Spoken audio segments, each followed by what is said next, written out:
Edward Ned Maddrell, c. 1877/8, December 27, 1974, 27 December 1974, was a fisherman from the Isle of Man who, at the time of his death, was the last surviving native speaker of the Manx language.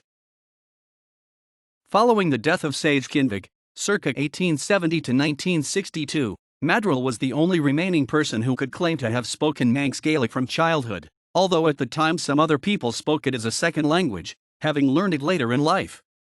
According to one source, Maddrell had some knowledge of English before he learned Manx, and learned Manx from his great-aunt. Maddrell recorded some of his speech for the sake of linguistic preservation. For example, in 1948 he recorded the following about fishing, in Manx, with the English translation. Duirt Baluli Rish. Baluli said to him, Vela and white pardon in snog, Joan. Are the crabs crawling, Joan? John Elmone, Duirt joke.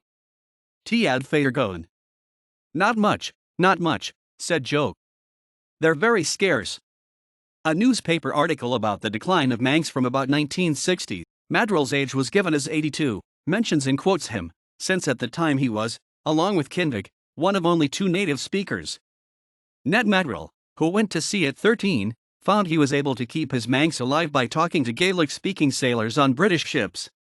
He was brought up in the remote village of Cregnish, where unless you had the Manx you were a deaf and dumb man and no good to anybody.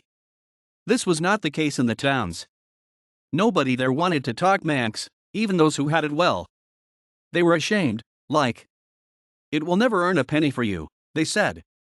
Ned is a sprightly old man, a trifle deaf but very proud of his role as one of the last native speakers. They have tape recordings of me telling legends and stories in Manx, he said, in Ireland and in America and in places you never heard of.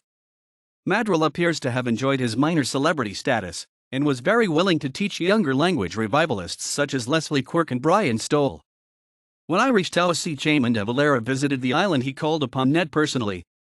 De Valera had been angered some years before at the inaction of the British and Manx governments over the demise of the language, and had sent over a team from the Irish Folklore Commission with a sound recording van to preserve what was left. The Manx language has undergone a revival after his death, partly thanks to the support that Ned Maddrell gave to younger learners of the language towards the end of his life.